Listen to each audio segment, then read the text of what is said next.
Even then, it was completely implicated from the European slave master. None of the pure African men stolen from hundreds of tribes and families ever used the word bitch in reference to their women. Bitch was not a part of any African culture, vocabulary, or thought pattern. In fact, in most African civilizations during the past 10,000 years, all referred to the women as family. They were someone's mother, sister, or daughter. Most never or rarely knew of a niece or cousin because they could not imagine someone so distant and still be family. This is to say, the world's oldest civilized people of Africa were so culturally close, the word bitch had no room to grow and fester. Even to this day, the word bitch, nigga, kids, yo, and my dog die out in the interiors of Africa. The word bitch, when associated to the female gender of the human family, is the etymological word to be the mutt to the human family. In fact, of all the Earth's national languages, it is the English language most noted as the bastard language, so called because it is made up of many other pedigree languages, Spanish, Arabic, Hebrew, Latin, Greek, and a host of African tongues, etc. The Christian slavers and Puritans brought bitch from Europe. It was used interchangeably with heathens, wench, and other profane words bestowed upon non-Christians in need of their God savings.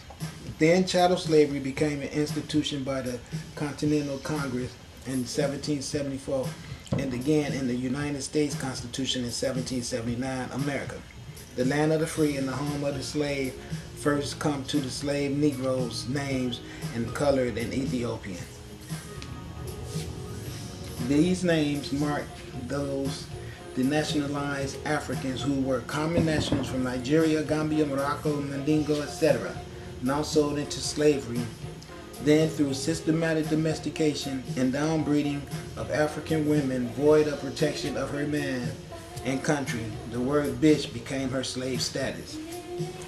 It implied mature female chattel, no longer pure African or tribal pedigree, commonly called nigger, wench, black bitch, or stud bitch.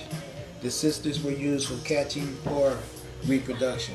Lawful parent or motherhood was reserved for citizens, not for slave women then or now. The brief history epitomizes the power of proper, correct, and true identity, and what can happen once the truth is no longer queen to king love.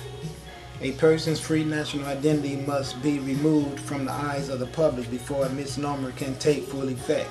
Once a person's true identity is recognized, there is no room for other identification.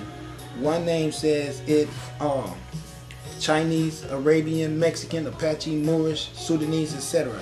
There is no margin for black, Negro, or bitch. In other words, there's no place that these words have a national origin to, so they cannot be nothing that could be used as a descriptive word of a national or people. But they're used all over America as if everybody in America should live on a planet called bitch. The whole planet should be named bitch. The Moorish people of America need to stop calling themselves and others names that do not truthfully identify them as what the great God made them to be, especially misnomers that delude to slavery. Excuses do not condone ignorance, yet there is an abundance of excuses for nicknaming, name calling, and inappropriate identification in an era of the time when identity is needed for everything. And I totally agree, because we waste too much time on superficial stuff, you know what I mean? Stop looking at the body and see the spirit inside and know that everything you're talking to is emanation of your supreme creator, and then you learn how to have respect for it. And I just said a minute ago myself that I'm guilty of a whole lot of violations, you know, and so I know I ain't trying to read all this stuff to nobody but myself, because it's keeping me in check. But while I'm keeping myself in check, I know somebody out there who could find this useful to them, so I'm shooting it out there so that person, if they want to roll through this with me, then get in. Let's do it. You know what I'm saying? That's how I feel. That's all. Okay. Yet there is an abundance of excuses for nicknaming, name calling, and inappropriate identification in the era of time when identity is needed for everything. Note, a few other common excuses for black, nigga, my dog, bitch, etc. Now this is the things people say when you ask them why they talk ridiculous and say crazy stuff like niggas, bitch, all that. They say it sound good, don't read any harm. That's how we talk. It's Ebonics, Pig Latin, or street talk. And then over here it says, it doesn't mean that when we say it, these are rooted in slander, commonly called slang. Why is it wrong when Europeans call African people niggas, black dogs, bitches, kids, colored, and all kinds of motherfuckers? Yet it's right when they call themselves these same things. Or yet it's alright when they call themselves these same things. Now they completely forgotten who taught them the King English in the first place. Did the definition change 360 degrees since 1774 to 2000? I think not. Satan may reduce a queen to a bitch in the eyes of man, but the true God man can return her to the goddess again. Drew Ali said, the carnal customs of man do not alter the nature of truth. It is man unjust and satanic to debase the God-given status of motherhood, sisterhood, and daughters to that of the bitch. Nor is it natural for one to make folly or enhance the known works of their oppressors. For those who may not consider the serious consequences of the word bitch being applied to the Moorish sisters in the United States today need to ponder this. Regardless of her species, alone and unprotected are the two pillars that support the social status of any bitch. It does not matter whether she is the foul, beast, creepy thing, or member of the human family of nations. If she is alone due to social outcast, exile, rejected, or isolated, or otherwise abandoned from the security and protection found in the freedom of her lot, she has been primed for all the misuse, abuse, and death which can be bestowed upon her. Due to a lack of love, these injustices are usually showered upon her by her own kind. It is these inhumane atrocities that give rise to the word bitch. The swelling number of single moms in the United States is indicative of 1 million of women alone and without the national protection guaranteed by an established government and men of their own. The only security offered to the so-called NBC woman comes strictly from the same government that owns them. Okay, hold on a minute.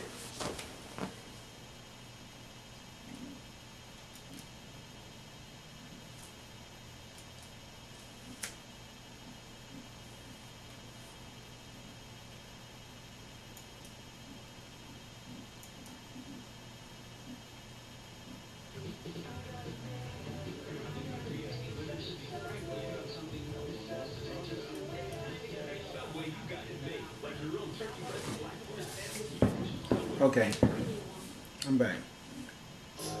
The atrocity that give rise to work is the swelling number of single moms in the United States indicative of 1 million of women alone and without the national protection guaranteed by an established government and men of their own. The only security offered to the so-called NBC, that means Negro, blacks, and colored women, comes strictly from the same government that owns them, their children, and their men, and maintaining subjugation through legal jurisdiction of a Moorish nation of people and the United States. What is the difference and purpose of the black bitch of 1774 black code law and the Asiatic single moms under the 14th and 15th Amendment today? It is not the same European laws in court which create both.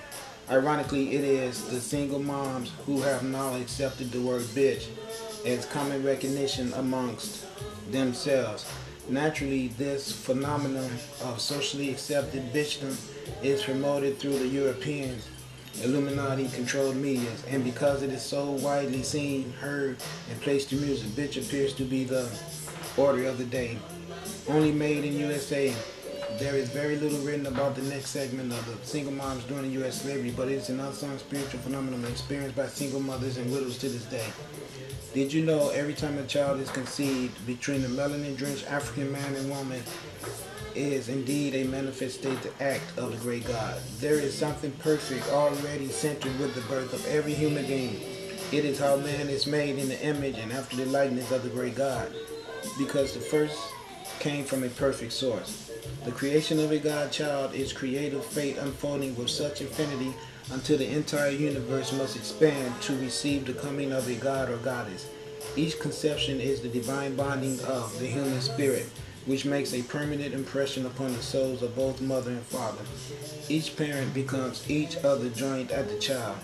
This divine bond cannot be seen or broken by carnal man because it is not the flesh, but in the essence of the flesh. Yet often it will manifest in the form of desires. This is why the Moorish find it natural to consider the duties of parenthood with an unseen power. But as parenthood was and is a forbidden status in chattel slavery, and no slave is ever taught that he or she is as perfect as the source from which they came. The European noticed early on that there is a deep sadness, often so severe at times. This melancholy would reach the depths of death-defying misery in the woman who was suffering due to the absence of the child's father, especially if the child or children were also physically detached from her. Generally, what the pale-skinned people cannot see, they cannot measure or control. They could see the sperm, but they could not see the spirit each father left in her and his child. He could see her body, his body, and the child's body. So these he would manipulate and separate, but he could never see Allah, the husbandman. The slaves called this period of mental suffrage a widow's sickness. The slavers also commonly knew it as mourning bitch disease or lonely bitch sickness. During the early years of slavery, many sisters separated from their babies, and its fathers would literally die the listless and slow agonizing death from a broken heart. There was nothing the slave masters would literally die the listless, during the early years of slavery, many sisters separated from their babies, and its fathers would literally die the listless and slow agonizing death from a broken heart. There was nothing the slave masters could do to save the high value invested in the slave property of a dying African mother. In the minds of the slave masters, there is no real distinction between cattle and chattel property. To this day, he has little understanding how an African mother who has been made single by her unnurtured child and displaced husbandman father can contract the often malignant mourning bitch disease. To protect his investment against the mental corrosion, he resolved to redirect her interest away from the spirit of paternal father. Therefore, a strong form of an appeasement was contrived, diagnosed, and administered. Okay, the great single mom appeasement. An appeasement is any pacifier which can bring about temporary state of calmness or satisfaction where unrest used to be. Appeasements are never cures, never remedies. Therefore, the Europeans needed to placate the manless slave mothers to stalemate this mind-draining disease. First, they attempted to console her with custody of the child which she had mothered. Indeed, that helped to decrease the death rate among lonely women suffering from the mourning bitch disease, but it did not cure the disease. So secondly, after generations of domesticated downbreeding, he allowed the father to remain with her and even jumped the broom, marry under certain of his state conditions. The greatest of these contentions was she must be kept appeased and diffused, or he will repossess her under his protection. Case in point, the method had changed somewhat since the obvious years of slavery, but the sickness remains the same. There's really no major difference between those unprotected single moms of African descent during physical slavery and those unprotected single moms of today's mental slavery. See, here's the deal. It's genetics. Anything that's inside of a mother's mind when she have a child will automatically be ingested into the child's mind too. So all of this prostitution and all of this submission to the European males and all of this quest for materialism, see, they taught the black woman to be materialistic more than anything on the earth. That's the reason why, if you notice, a man that ain't really a materialistic person, that ain't really trying to have no nice fancy car and all that old stuff that make fools go take guns and rob people and sell crack and all that, he can't have a woman. But all them sorry ass busters who go out there and do everything they can to get money, don't care about having no morals or none of that, and it's on their way to the graveyard or to prison. They always have the finest women you ever want to see, and then her ass end up in jail because he go to jail. Now he want her to do some stupid as hell because he locked up. And then what does she do? Because she was stupid enough to get involved with somebody like that to begin with, she get her dumb ass caught up in some shit too. Didn't listen to her mama, didn't listen to nobody. Everybody trying to tell her, you know, don't get involved with that. But TMZ and everything telling her if her man ain't got no SUV with some big rims on it, he is sorry, he is scrub. And then they all just waste their life. They end up getting into so much trouble or getting into shit as to where it never has any real solid reward. It's so temporal. It's nothing abiding about materialism and a guy that you know might get murdered the next time he go to pick up a sack, all right? Come on, we gotta wake up. And then not to mention the fact that all this stuff was put into play amongst us by someone who wants to see us all just be eradicated off of the earth. So see, somewhere somebody gonna have to wake up and understand that this single mom stuff is one of the reasons why we are so damn ignorant. Because first of all, if you're a single mom, that means you gotta work and take care of your child too, which is gonna be important. I mean, and hard, very hard to do. Okay, so that means that guess what? Not only is the state gonna end up having to give you handouts, they gonna end up having a big thing to say into what goes on with you now in Detroit. They can send women that's on the system so far away on the bus and make them work in the rich neighborhoods for the white people to earn their upkeep of their children. So you're not on welfare no more. You have a job now, but your job pays so low as to where you still a welfare recipient. So you see, all this poverty is a system of control by the people who started all this bullshit off in Europe a long time ago. All right, that's what we're dealing with. And the single mom amongst the white European race, amongst the Caucasian people, as well as the melanated people, which we are all melanated people, but the melanin recessive people, as well as the heavy melanated people on this earth, are all suffering because there is too many women that is raising babies, children by themselves. And the government fooled you into thinking that was acceptable by making women believe that they had a right to do that. But the only problem is you need a man to help you get pregnant. And since you're going to be always running around talking about what a deadbeat he is, another contributor he is, and all that stuff like that, you might want to think about not getting pregnant by a man if you're not married to him. Because see, now that makes you the deadbeat, okay? Because you sitting up trying to raise a child without a parent, without a father.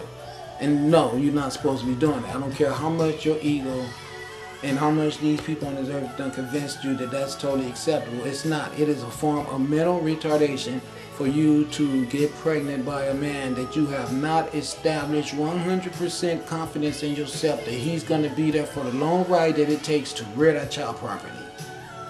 And I'm sorry to be the one to tell you that, but what then happened is the white man then gave you a way to go out there and get pregnant and kill your child. Only it's real simple. He set up a system of irresponsibility that's working because it benefits him, but it makes you look like a weak, stupid, immature slut and a murderer. And just irresponsible because it's your uterus, so don't let a baby get put up in there and you won't have to cut it out. And I'm saying that now because that's how you end up being a single mom, because you don't worry about getting pregnant when you know you're not married. And then some guy who just wants some coochie all of a sudden got to be running from the damn police like he a damn fugitive, only because Popo is using you to help him lock up your brother and your uncle and your father. Keep your legs closed. Okay. And I say that because it's really the type of information that need to be given out to you young women. They're not telling you that you need to be responsible for your uterus, but you do. Just like if you go into the club, you keep your purse closed so nobody can take your money out of there. So if you can be that responsible about your money and your jewelry and your makeup and all that other stuff, then how about use that same type of diligence around your uterus? How about that?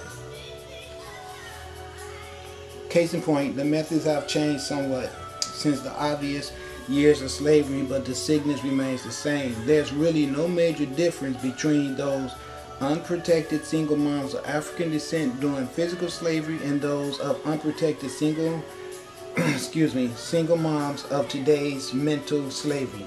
Although the latter leash is longer, it is still controlled by the same oppressor of the former. Single moms of the so-called modern time ranges into the millions.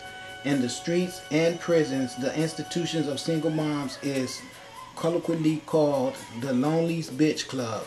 The author has often wondered, did the NBC of today realize how proportionate the Lonely's Bitch Club, so loosely spoken, is to its old parents' mourning bitch disease? Yet, while the majority of single moms sucking on pacifiers of social and civil appeasement rarely notice without the protection of their man and control of their children, indeed their hearts suffer from severe isolation and loneliness From the carnal point of view, the divine and natural bonds are being restrained today as they were yesterday, and because none is content, none can be truly happy.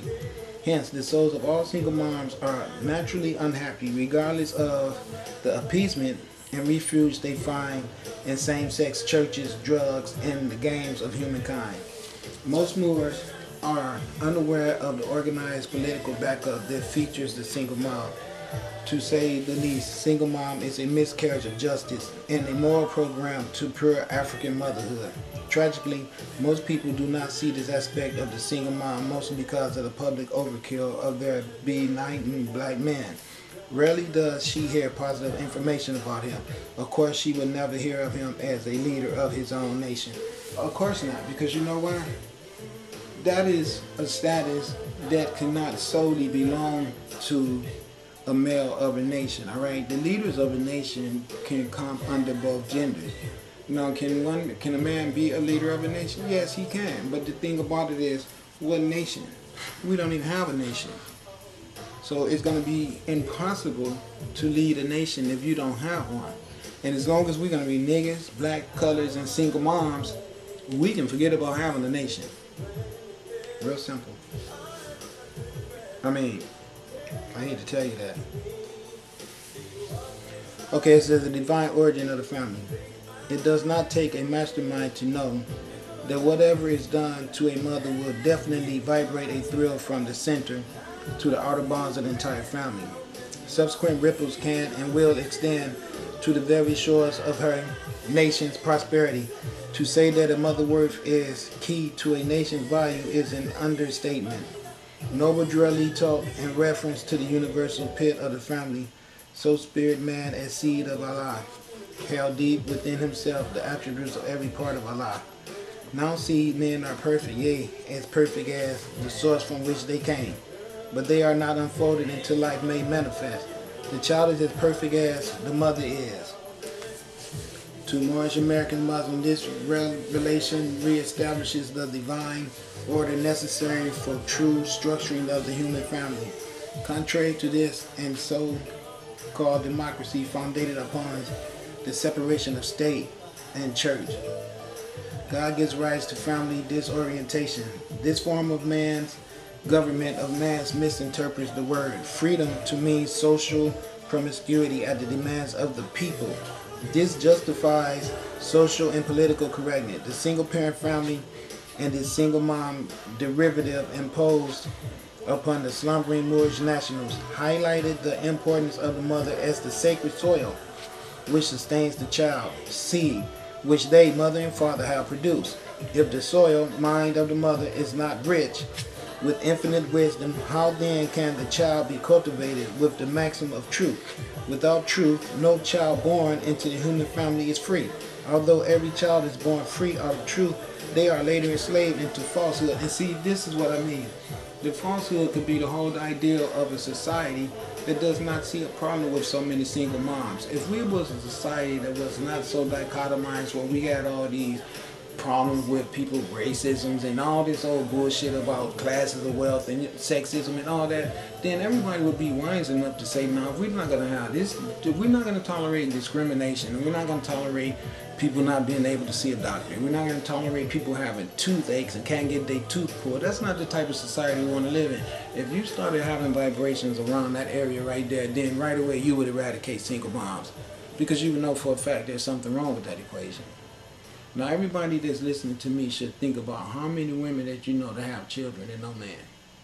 Now, with the rate of incarceration of men, the rate of homosexuality, the rate of men just being sorry as hell because they're alcoholics or drug addicts, and all this stuff going on, but all these men are still able to get an erection and get a woman pregnant, but not stand up to the part of being a father. In my case, I never had a problem with being a father. I had a problem with always being victimized by corrupt police stations who always found it necessary to make you think it'd be probably a good idea to move on. You know, and needless to say, it's still like that. But the thing is, yes, every intention of a man that gets married and desires a family is to be a father and a husband. So if that's one of the characteristics that you have on your plate behind something not going wrong with you in your younger days when you had some children and you did all that to back it up, at least you can show credibility of concern and try to be responsible. But I'm talking about the people that jump on their raw dog and go up and down and everything, both of y'all, and don't even care. Oh, so I won't get pregnant. I never got pregnant before. Okay, well, it's the first time for everything.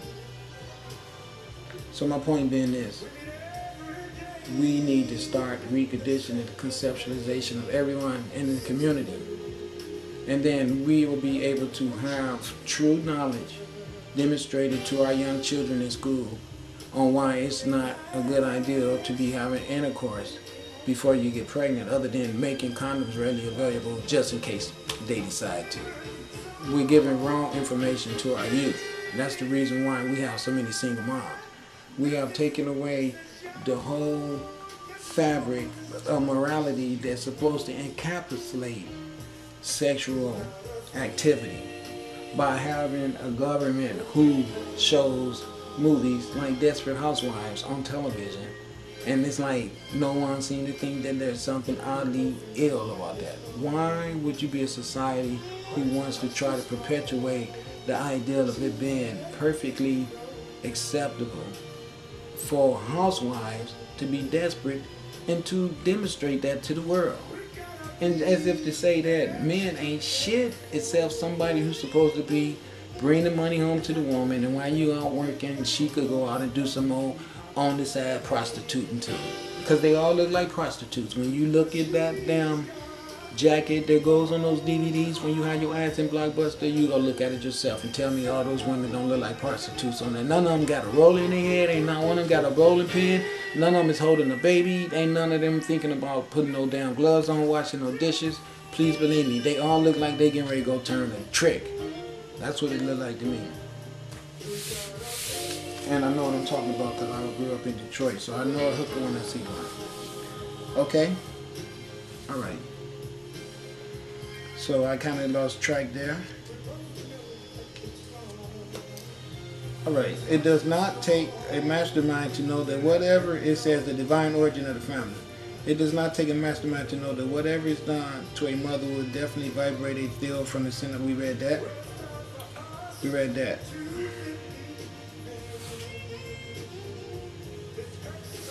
Allah, the great God of perfection, has never made an imperfect child. All children are made in the image and after the likeness of God. God is love and God is truth. The yogi and other adept masters interpret this as the great God is light and sound. So right. Either of these essences will verify man as a perfect child. Black bastards and illegitimate children are the lawful misnomers of what one man records the status of another man. These are court-made and court-owned children attached to the custody of the single mom by European laws. Mendacious statutes as these bypass the divine origin of man and pave the way for evil, mischief, and slavery. The great God could not make a bastard if he wills it to be love, because love can only create from itself.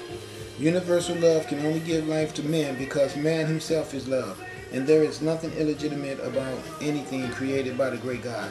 It is God alone, not man nor his courts, which breathe forth his God spirit and thoughts of men, where such a fearful and wonderful creation had dubbed other than the gods they are created to be. Besides, from a carnal point of view, it would take a bastard to make a bastard. Worse yet, what kind of a government would make bastards a lawful status? Another symbol of this man-made stupidity, as opposed to the infinite wisdom of God, is the birth of Abraham's son Ishmael by Hagar and Isaac by Sarah, his wife. God had ordained Abraham to be the father of many nations, hence the Jews through the last son Isaac and Muslims through his first son Ishmael, which confuses me because I don't know how Hagar was Egyptian and Abraham was Jewish. So if an Egyptian and a Jewish person got together and made Arabs, I mean, that's what they say right there. That means that Jews and Arabs is the father fighting the son. That's what it means. So see, it's a bunch of lies that don't make sense. Okay, God kept his holy covenant of all the Asiatic. No, don't get me wrong. Yes, father and sons do fight. But the thing is, we're talking about Judaism, Christianity, and Islam. All three of those religions were made by the same white man. That's what I'm trying to point out to you. It's nothing but controversial ignorance to keep everybody dichotomized. That's all it is. Okay, it has been man's 5,000-year-old stupid argument as to which of Abraham's son was legit and illegitimate. See, just what I'm saying. In fact, this crazy argument has reached murderous proportion, war amongst man, and even to this day, hardly any of the so-called religious worshippers give the murderous proportions amongst man. Excuse me. Worshippers give the praise to the Creator for establishing his holy covenant with Abraham in the first place. So what fallen low-life man in fancy garbs of pity is holy enough to declare Allah's promised sons to Abraham as illegitimate? Oh, the pain they go through when leaving behind the divine blueprint of Allah. Ishmael and Isaac are both equally declared sons from Allah. Though the loins of Abraham, hence the hundreds of nations which compile the billions of Muslims and Jews that are here raising hell topside planet mud today. Alright, so Allah just means God. So if I say Allah, if I say God, I know